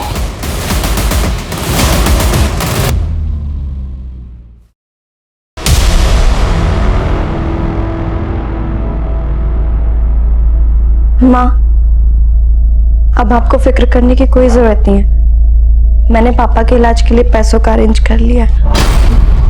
लेकिन इतने सारे पैसों का इंतजाम तूने कहाँ से किया? माँ बोलना गरिमा। वो गरिमा इतना हिचक क्यों रही हो? बता दो आंटी को कि वो पैसे मैंने तुम्हें दिए। तुमने? माँ ये मनीष है, मेरा कॉलेज फ्रेंड। मैंने मनीष से हेल्प मांगी तो। अरे इसमें हेल्प कैसी? तुम्हारे पापा मेरे पापा जैसे ही तो हैं। ये तो मेरा फर्ज था आंटी, आप बिल्कुल फिक्र मत कीजिए, अंकल ठीक हो जाएंगे। क्यों गरिमा? सर, नीति के कॉल रिकॉर्ड्स में इस तैयब नाम के लड़के का नंबर मिला है। हत्या के पहले तक नीति लगभग रोज इस नंबर पर बात करती थी। अब इसका नंबर बंद आ रहा है। तो क्या एंगल अफेयर का ही है? इस तैयब का नंबर किस एड्रेस पर रजिस्टर्ड है? एड्रेस गुजरात के भरूच का है। गुजरात पुलिस से कांटेक्ट करो, इस तैयब की इन्फॉर्मेशन निकलवाओ। मैं नीति के हस्बैंड संतोष से मिलता हूँ, शायद उससे इस तैयब के बारे में कोई इन्फॉर्मेशन मिले। इस लड़के का नाम तैयब है, आप जानते हैं इसे? नहीं सर, और आप गलत सोच रहे। नीति का किसी के साथ अफेयर हो ही नहीं सकता। पर आपकी बीवी नीति इसे बार बार फोन कर रही थी। ये संतोष कुछ तो छुपा रहा है। हो सकता है इसे अपनी बीवी के अफेयर के बारे में कुछ पता चला इसी ने। हाँ शाश्वता। सर, नीति की स्पोर्ट्स एकेडमी से उसके बारे में कुछ चौंकाने वाली इंफॉर्मेशन मिली है। माँ, जब से पापा हॉस्पिटल में एडमिट हुए हैं आप रोज हॉस्पिटल में ही रुक रही हैं। आज आप घर पे आराम कीजिए, मैं हॉस्पिटल में रुक जाऊंगी। लेकिन बेटा, तुम्हें तो मनीष के साथ बाहर जाना है ना? मनीष के साथ बाहर मतलब? अब इतनी भी बन मत। मनीष ने मुझे सब कुछ बता दिया कि तुम दोनों कॉलेज टाइम से एक दूसरे को पसंद करते हो और शादी भी करना चाहते हो। सर, नीति का असली नाम शबनम था। शबनम? Yes sir. 2 साल पहले उसने एफिडेविट में मेंशन किया था कि वो अपना नाम शबनम से बदलकर नीति रख रही है। उसकी स्पोर्ट्स एकेडमी से एफिडेविट की कॉपी मिली और सर, ये नीति उर्फ शबनम भरूच की रहने वाली थी। भरूच? और ये तैयब भी तो भरूच का रहने वाला, राइट? Yes sir. लेकिन एक बात खटक रही है, नीति के पति ने हमसे ये क्यों छुपाया कि उसका नाम पहले शबनम था? वो हमसे और भी बहुत कुछ छुपा रहा है, उसे तो हम बाद में देखेंगे। पहले जरा इस तैयब से मिलते हैं, आखिर पता तो चले कि शबनम की नीति बनने के पीछे की असली कहानी है क्या।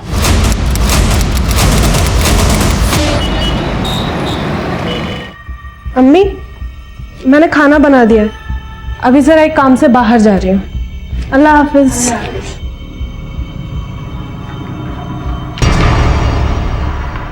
कहाँ जा रही तू?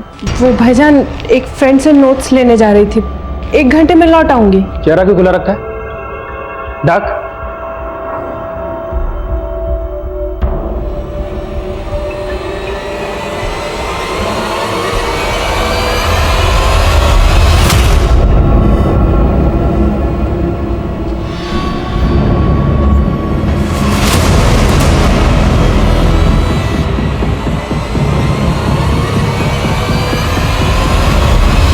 बहुत पर निकले क्या? बता कौन था लड़का? बस शबनम, ये सच है जो तैयब कह रहा है? मैं प्यार करती हूँ उससे। प्यार करती है तू?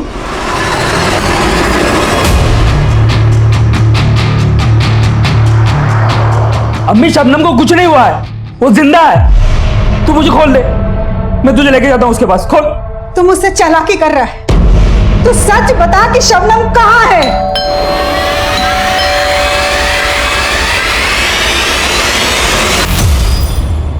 तैयब का है? वो तो नहीं है। मैडम, तलाशी लो पूरे घर की। अरे मैडम, क्या कर रहे हैं आप? कोई कोना बचने ना पाए, उधर देखो। अरे मैडम, मैं कह रही हूँ कि तैयब यहाँ से।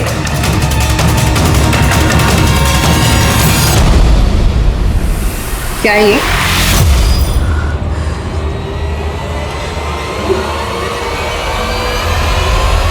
तेरी माँ तो मेरी मुरीद हो गई और तू कितनी आसानी से मेरी जिंदगी में आ गई।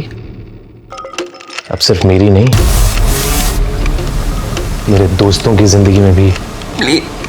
प्लीज मुझे जाने दो। तेरी बहन शबनम ने अपना नाम बदलकर नीति रख लिया था और तू लगातार उसे फोन कर रहा था। तेरे कॉल रिकॉर्ड्स हैं हमारे पास। मैं कहाँ? बोला, क्या छुपा रहा है? मैं कैसे फोन कर सकता हूँ मैडम? वो मेरे नाम का सिम कार्ड अम्मी इस्तेमाल कर रही है। तो वो फोन कर रही थी उसको। तो तेरी अम्मी ने तुझे बांध कर क्यों रखा था? वो शबनम का पता पूछ रही थी मुझसे।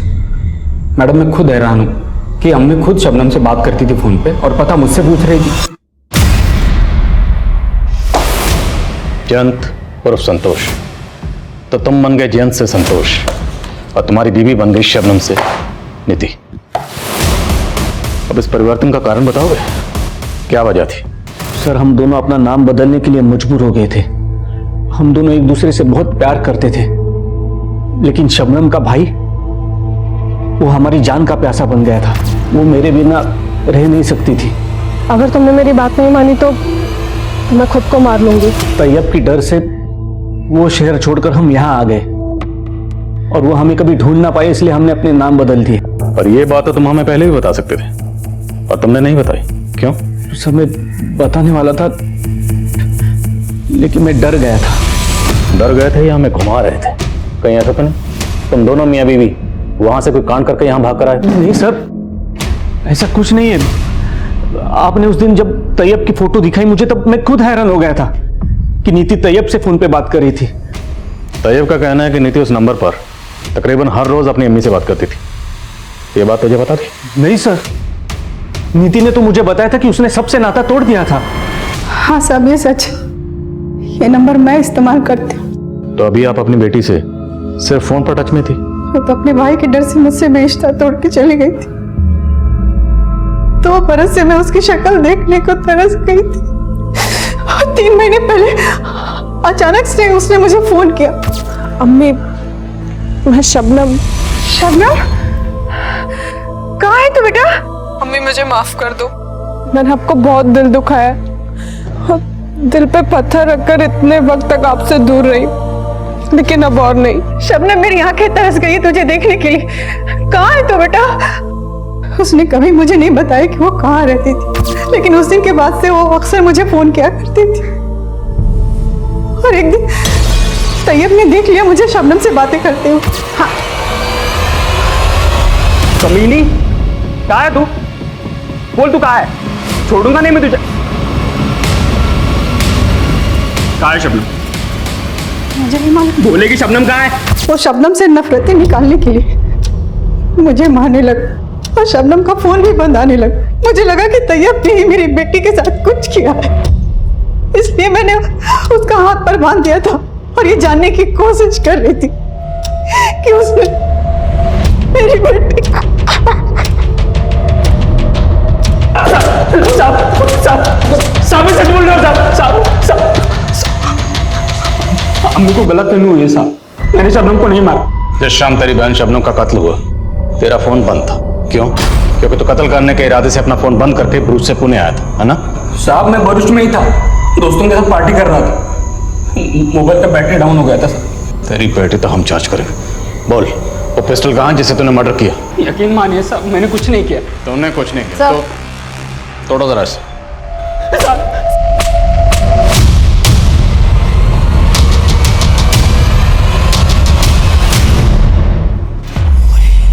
नीति यार ये क्या हो गया? तुझे मरना नहीं चाहिए था यार। तो तेरे बदले में कैसे रह पाऊंगा?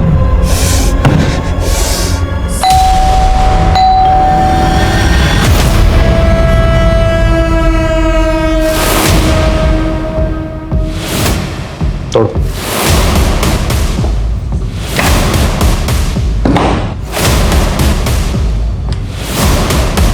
अंदर देखो सर। सर अंदर कोई नहीं है। सर यहाँ भी कोई नहीं है।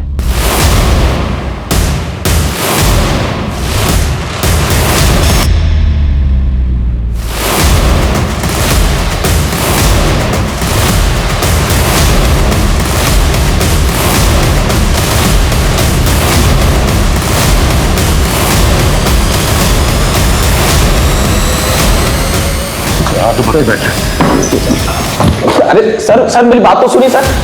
तो नीति को भद्दे भद्दे मैसेज तू भेजता था?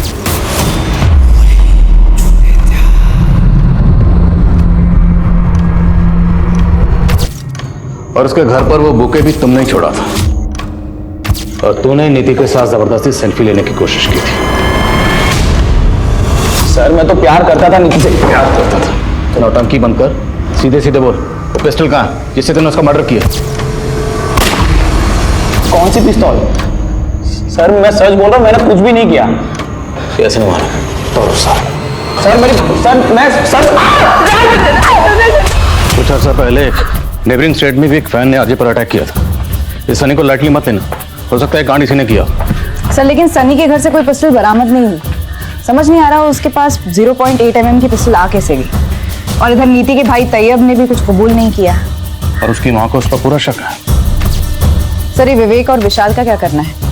वो लोग भी कुछ कबूल नहीं कर रहे हैं। छोड़ दो सबको, लेकिन नजर रखो, हो सकता है इनमें से कोई बाहर जाकर हमें इस केस की लीड दे दे।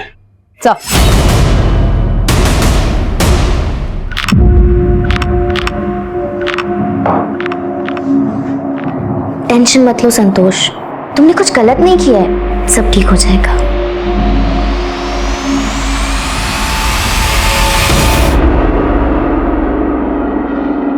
गरिमा, ये चोट कैसे लगी?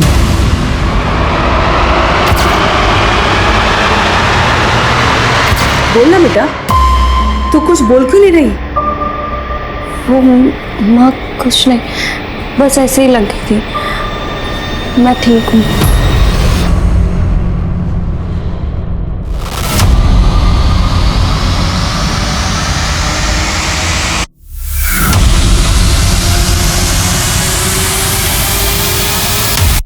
अपने बेटी के लिए तूने मुझे अंदर करवा दिया था ना, अब देख तेरे सामने खड़ा हूं, अब तू कुछ नहीं कर पाएगी। तूने मेरी शबनम को मारा ना, मैं तुझे अपनी जायदाद से बेदखल कर दूंगी। अच्छा, अब लगता है तुझे भी मरना है।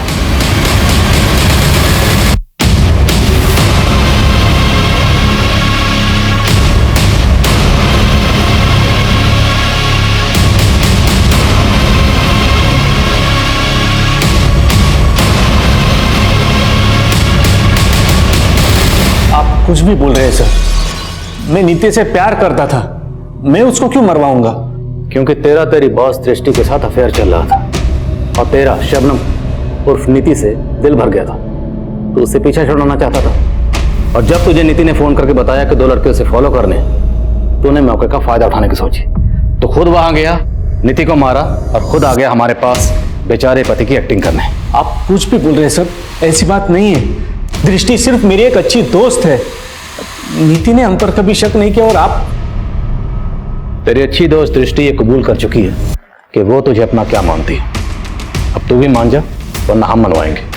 मैडम, मैं मानती हूँ कि मैं संतोष को पसंद करती हूँ, मगर जैसा आपको लग रहा है मैंने ऐसा कुछ भी नहीं किया।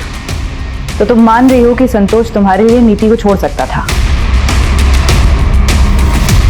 ये बात सच है कि मैं नीति को छोड़ना चाहता था, लेकिन इसका मतलब ये नहीं कि मैंने उसको मार दिया। और दृष्टि मेरी जिंदगी में आई, उसकी वजह भी नीति ने पैदा की।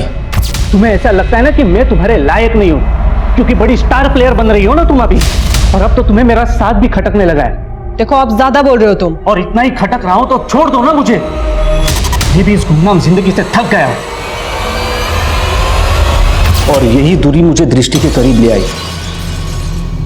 लेकिन नीति के मर्डर के साथ ना तो मेरा कोई लेना देना है और ना ही दृष्टि का। आपको यकीन नहीं होता तो आप साबित कीजिए ना।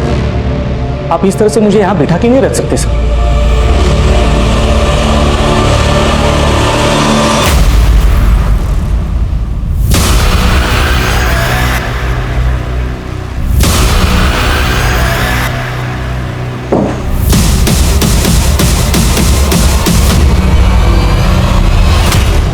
नीति और शबनम की हत्या के मोटिव को अब उसके पति के एक्स्ट्रा मैरिटल अफेयर के साथ भी जोड़कर देखा जा रहा था। लेकिन cyber bullying, stalking, road rage, professional rivalry और ऑनर किलिंग, हर तरह का एंगल इस केस में नजर आ रहा था। पुलिस ने ड्रग डीलर्स, हिस्ट्री शीटर्स समेत कई लोगों को नामजद किया।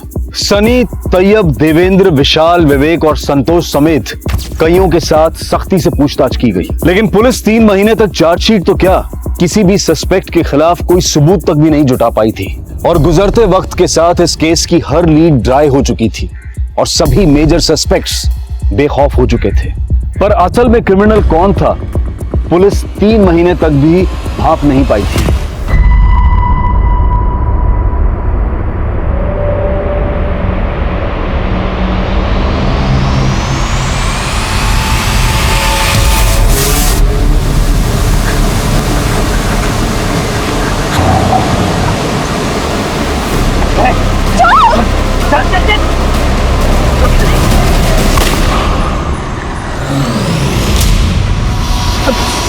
गरिमा कहाँ है बेटा? आंटी मुझे लगा वो यहाँ होगी। अरे वो तो बोल के गई थी कि तुमसे मिलने जा रही है।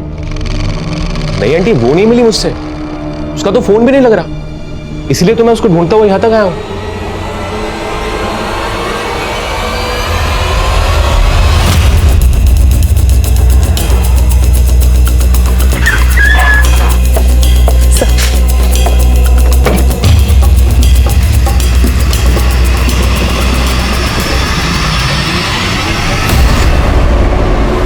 लाश को देख के लग रहा है पहले इसका रेप किया गया और उसके बाद इसे शूट किया गया।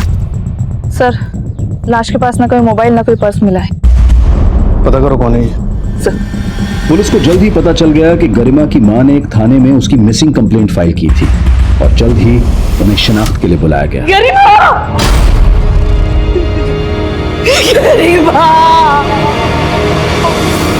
ये शहर एक बार फिर दहल गया। एक मिडिल क्लास फैमिली से ताल्लुक रखने वाली गरिमा मुंबई के छोटे पर्दे की अदाकारा थी जो गोलियों का शिकार हुई है। माना जा रहा है कि उसके साथ रेप भी हुआ है, जो एक बार फिर यह सवाल खड़ा करता है कि क्या हमारे शहरों में वाकई में महिलाएं सुरक्षित है। क्या गरिमा किसी रंजिश का शिकार हुई है या कहानी कुछ और है? छोटे पर्दे की चकाचौंध के पीछे की कड़वी सच्चाई से हम सब वाकिफ हैं। क्या ये पहलू ने इस हत्या को रंग दिया है? इस हत्या के पीछे आखिर क्या राज छुपा है? सर, उसकी फॉरेंसिक टीम भी वही है जिसने नीति की बैलिस्टिक रिपोर्ट बनाई थी। मामला क्या है? सर, उनका कहना है कि गरिमा को उसी पिस्टल से शूट किया गया जिससे नीति को किया गया था। ये गरिमा के केस की बैलिस्टिक रिपोर्ट। सेम पिस्टल से शूट किया गया तो हो सकता है कि कातिल भी सेम ही हो। Yes sir. सर, नीति के साथ रेप नहीं हुआ था, लेकिन गरिमा की पोस्टमार्टम रिपोर्ट में आया है कि उसके साथ गैंग रेप हुआ था। और चौंकाने वाली बात यह है कि वो 1 महीना प्रेग्नेंट थी। तो नीति की तरह ये गरिमा भी शादीशुदा थी? नहीं सर, लेकिन उसका एक मंगेतर है और ये भी पता चला है कि उसका पहले भी अबॉर्शन हो चुका था। गरिमा की मदर ने मनीष पे कोई डाउट नहीं किया। आपकी तहकीकात कहां तक पहुंची? हत्या वाले दिन गरिमा संगम चट्टी के पास एक सीसीटीवी में कैप्चर हुई थी। इसे देख के लग रहा है कि इस वक्त इसके साथ जरूर कुछ गलत हुआ था। संगम चट्टी में काफी फार्म हाउसेज है, हम पता करवा रहे हैं कि शायद गरिमा को कहीं किसी ने देखा हो। वैसे क्राइम सीन से गरिमा का पर्स गायब है जिसमें उसके एटीएम कार्ड्स भी थे और हत्या के बाद भोसले रोड से उसके एटीएम को यूज करके कैश भी विड्रॉ हुआ है। हमने एटीएम की सीसीटीवी फुटेज भी मंगवाई है। इस लड़के ने तो सेम वैसी हुडी टी शर्ट पहनी है जैसी सनी ने पहनी थी। कहीं उसने फिर से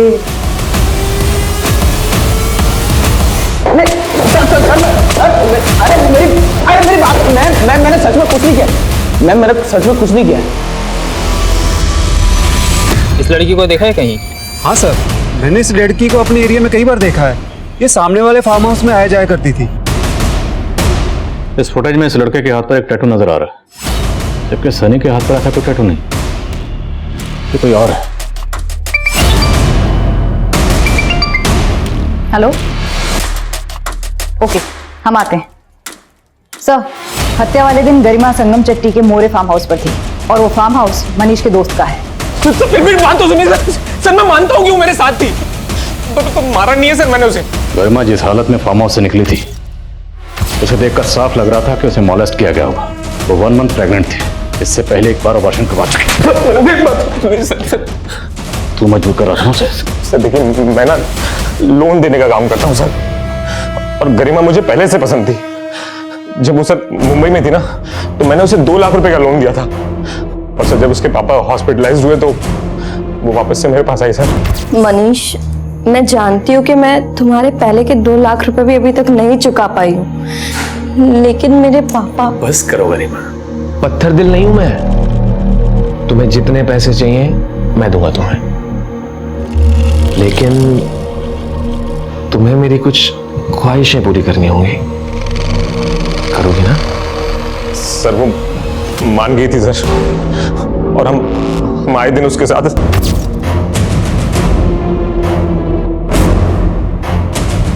और सर उस दिन भी वो हमारे साथ ही थी।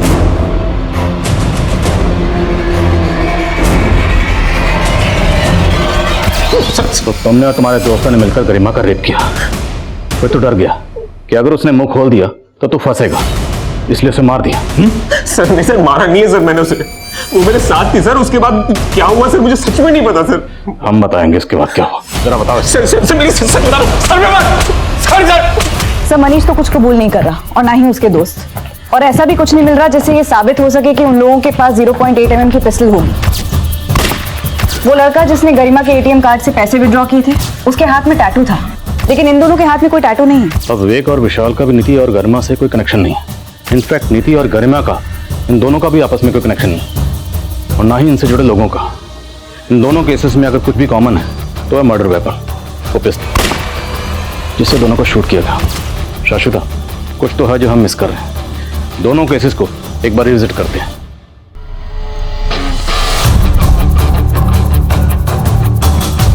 नीति के केस में हमें ये इन्फॉर्मेशन मिली थी कि क्राइम सीन पर नीति के कार के पास एक ब्लैक रंग की कार देखी गई थी। जिस एरिया में आपको नीति मैडम की गाड़ी मिली थी ना, उसके आसपास के एरिया में पूछताछ कर रहा था। मेरे को एक आदमी मिला, वो बोल रहा था वो साइकिल से जा रहा था और नीति मैडम की गाड़ी के पास उसको एक काले रंग की गाड़ी मिली थी साहब। जबकि विवेक और विशाल की कार सिल्वर रंग की है। सर हमें लगा था कि विटनेस को कोई कंफ्यूजन होगा। विटनेस कौन था? सर मुझे कांस्टेबल कुमार ने बताया था। सर मुझे इंफॉर्मेशन अपनी खबरी ने दी थी और इसे एक विटनेस से पता चला था। कौन विटनेस? तुम खुद मिले थे विटनेस से? नहीं सर। क्यों? खबरी ने कहा तुमने मान लिया, खुद क्यों नहीं मिले? सर वो किस खबरी ने इन्फॉर्मेशन दी थी?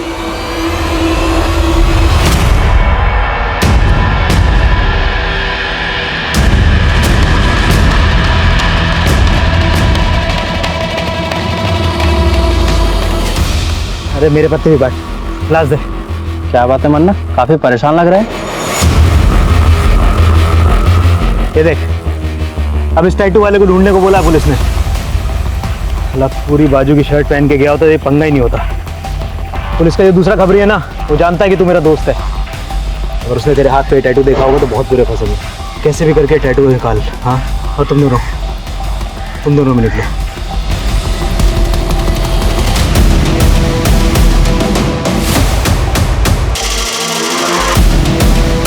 भाग पुलिस वाले।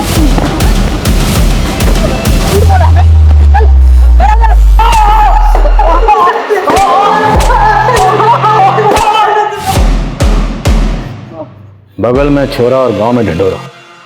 हम कातिल को हर जगह ढूंढ रहे थे और तू हमारा आदमी होकर हमारी नाक के नीचे कांड कर रहा था। तो इस पर भरोसा करके हमने तुझे काम दिया और तू तो हमें ही घुमा रहा था। क्या काम दिया साहब? ये 400-500 की चिंदी से घर चलता है क्या? आधी से ज्यादा जिंदगी निकल गई साहब मेरी ऐसे ही। इस तंगी की वजह से बीवी ने घर पे इज्जत करनी छोड़ दी है साहब। बहुत परेशान था मैं उस दिन। नीति और गरिमा, उन दोनों ने तेरा क्या बिगाड़ा था? बहुत अकड़ थी साहब उसको। अरे आप नीति मैडम है ना, वो जो टेनिस खेलती हैं? मैम एक सेल्फी मिलेगा क्या आपके साथ? बहुत बड़ा फैन हूँ मैं आपका। क्यों चाहिए सेल्फी? मैम दोस्तों को बोलूंगा ना कि आपसे मिला था। 2 सेकंड लगेंगे मैम। अरे मना किया ना, हद में रहो अपनी, समझ में नहीं आता एक बार में। हटो यहाँ से, हटो। एकदम से मेरी इज्जत उतारती साहब।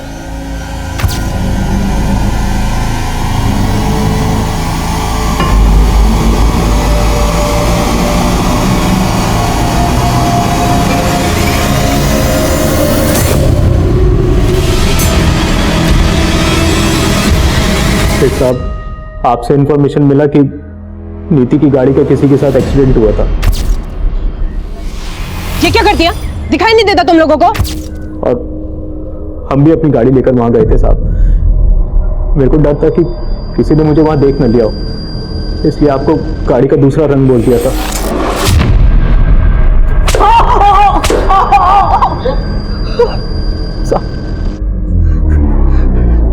साहब बोल। मेरे को नहीं मालूम था साहब कि वो एक्सीडेंट का कहानी दूसरा 2 लड़कों के साथ जुड़ा हुआ था। और गरिमा, उससे तेरी क्या दुश्मनी थी?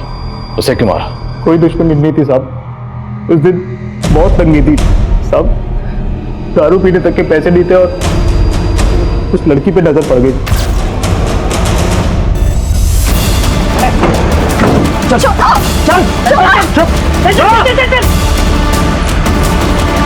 साहब इसके इस टैटू की वजह से फंस गए। और न पकड़ नहीं पाते आप मेरे को साहब। बहुत शाना समझता है खुद को, पुलिस के लिए काम करता है, फिर भी ये कैसे भूल गया कि कोई भी मुजरिम कितना भी शातिर क्यों ना हो, कानून का शिकंजा हर मुजरिम पे एक ना एक दिन कसता ही कसता है। तू कैसे नहीं पकड़ा? इस केस में एक खबरी खुद ही एक बड़ी वारदात में एक्यूज बनकर सामने आया है, जो सिर्फ समाज ही नहीं तो पुलिस की आंतरिक सुरक्षा को भी खतरा है, जिसको लेकर पुलिस महकमे में भी काफी हलचल हो रही होगी। नीति और गरिमा ऐसी विक्टिम्स थी जिनकी पर्सनल लाइफ कई तरह के तनावों से गुजर रही थी, लेकिन इन दोनों के साथ जो कुछ भी हो रहा था उसे लेकर इन दोनों की चुप्पी कतई सही नहीं थी। हालांकि क्रिमिनल्स के मोटिव का इन विक्टिम्स के पर्सनल मुद्दों से कोई लेना देना नहीं था, लेकिन वो कहते हैं ना, फॉर्च्यून फेवर्स द ब्रेव। अगर ये दोनों शुरुआत में ही खुलकर पुलिस के सामने आई होती तो मन्ना जैसा क्रिमिनल इनके साथ ऐसा कुछ करने से पहले कई बार सोचता। अब मैं अनूप सोनी आपसे विदा लेता हूं, फिर मुलाकात होगी क्राइम पेट्रोल सतर्क में एक और नए केस के साथ और उस पर हमारे एक्सपर्ट के विश्लेषण के साथ। तब तक अपना और अपने परिवार का ख्याल रखें, सतर्क रहें, सुरक्षित रहें और देखते रहें क्राइम पेट्रोल सतर्क। जय हिंद। इस तरह के और भी एपिसोड देखने के लिए हमारे चैनल को सब्सक्राइब करें और बेल आइकन दबाना ना भूलें।